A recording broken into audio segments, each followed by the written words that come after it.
Na mwingine dada ameniuliza pia inbox, kanambia mama Lao, nimesikia unazungumzia kuhusu kuwafanyia waume masaji.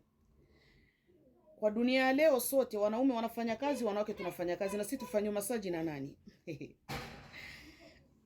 Na kuelewa sababu sote sasa hivi tunapambana, hakuna cha mwanaume wala mwanamke. Mwanamke yote ambaye anajielewa lazima atafute pesa. Na kuelewa sana. Sikia sasa ni kujibu mwanadada. Kama una mume na unafanya kazi na anafanya kazi, lazima mmasajiani. Mume akumasaji na ummasaji. Ndiyo starehe hiyo.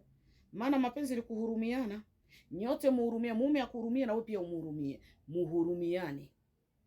Kama jinsi mnafanya kazi kwa kusapotiana, na lazima na kila kitu muhurumiane, msaidiane. Kuna ile mnaweza mkatoka kazini nyote mmechoka. Mume anakwambia mke wangu leo unaona wewe ni hoi sana. Leta mimi niingie jikoni mume wangu, hamna shida. Mume anakaanga hapo vichopochopo vya haraka haraka, mnakula na maisha yanakwenda. Kikubwa ni maelewano, huruma, mapenzi, kujaliana. Ndiye ndoa hiyo ndugu zangu. Sasa kwa hiyo kumasaji, unaweza kummasaji na akakumasaji, sio shida wala sio mbaya. Ni starehe.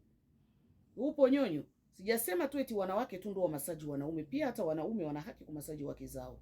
Sababu kwa sasa sote tunapambana. Hakuna anayelala. Maana maisha yenyewe kwenye yamefikia, kama mkupambana wawili is not easy guys. Support to work all two, women and men.